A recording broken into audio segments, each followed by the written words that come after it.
सारा प्रणाम। मैं हूं भुवन भास्कर। हर सरकार दावा करती है कि उसके राज में बेरोजगारी कम हुई है। 10 साल के राज के बाद सत्ता से बेदखल हुई यूपीए के दावे भी कम नहीं हैं, लेकिन सर्वे बता रहे हैं कि बेरोजगारों की तादाद बढ़ी है और बढ़ती ही जा रही है। देश में शिक्षा का स्तर इतना गिर गया है कि पढ़े लिखे युवा दर दर की ठोकरें खा रहे हैं। ऐसे में अच्छे दिन के सपनों पर सवार होकर सत्ता में पहुंची मोदी सरकार से लोगों को ढेर सारी उम्मीदें हैं। लेकिन क्या सचमुच सरकार आपको रोजगार देने के लिए फिक्रमंद है? और अगर है तो क्या सक्षम भी है? और अगर सक्षम है तो क्या उसके लिए योजनाएं क्या बनाई हैं उसने? ये सब हम आपको बताएंगे अपने इस खास कार्यक्रम बजटाए नमो नमः प्रभाव 2014 में। बिना लाग लपेट के हम तलाशेंगे आपके सवालों के जवाब। बजट पेश होने के 10 जुलाई तक हम हर मुद्दे को उठाएंगे, आपकी हर आवाज को हम सरकार तक पहुंचाएंगे। आज हम बताएंगे क्या बजट से नौकरियों की आएगी बहार?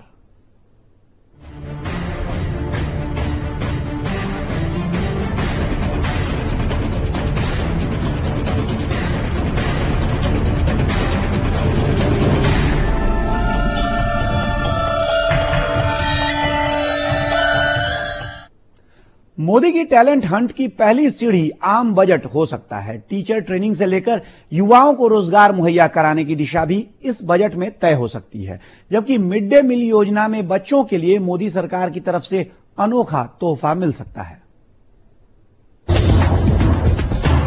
मोदी सरकार का पहला बजट देश के युवाओं को टैलेंटेड बनाने से लेकर टैलेंट को पहचानने की पहली सीढ़ी साबित हो सकती है।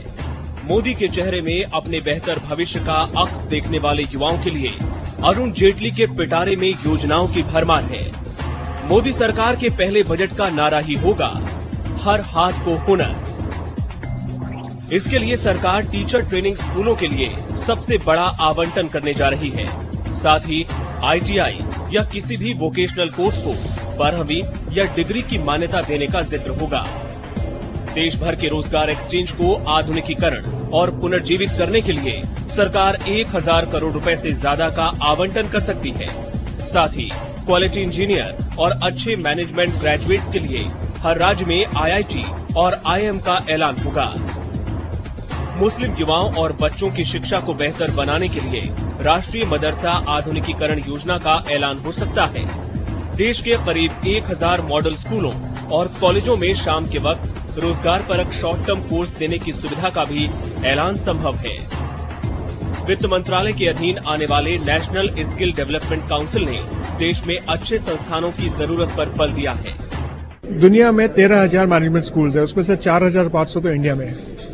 तो ये हम फोकस दे रहे हैं, जो हायर एजुकेशन पे फोकस दे रहे हैं और लोगों को हम उस तरीके से, क्योंकि आज के यूथ, जैसे प्रधानमंत्री ने पार्लियामेंट में प्रेसिडेंट डिबेट में भी भाषण में एक तरीके बोला था कि हम सब ग्रेजुएट बनना चाहते हैं। तो स्किल की जो सर्टिफिकेट है और जो उसके ऊपर ध्यान नहीं है, इसलिए हम लोग ग्रेजुएट्स क्रिएट कर रहे हैं और पोस्ट ग्रेजुएट्स क्रिएट कर रहे हैं। और जो स्किल्स की जो जरूरत है, लोगों जो शॉप फ्लोर में काम करते हैं, वो इतनी संख्या में लोग नहीं आ रहे हैं। बच्चों की शिक्षा पर भी अरुण जेटली के पिटारे में खासा जोर होगा।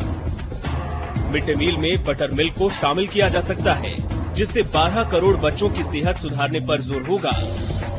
सरकारी और निजी कंपनियों के गठजोड़ से देश भर में मॉडल स्कूल खोलने का भी ऐलान हो सकता है।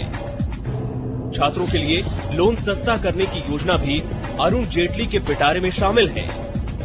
देश के युवाओं को जल्द बेरोजगारी से निजात दिलाने के लिए टूरिज्म और छोटे एयरपोर्ट बनाने को बढ़ावा देना तय है।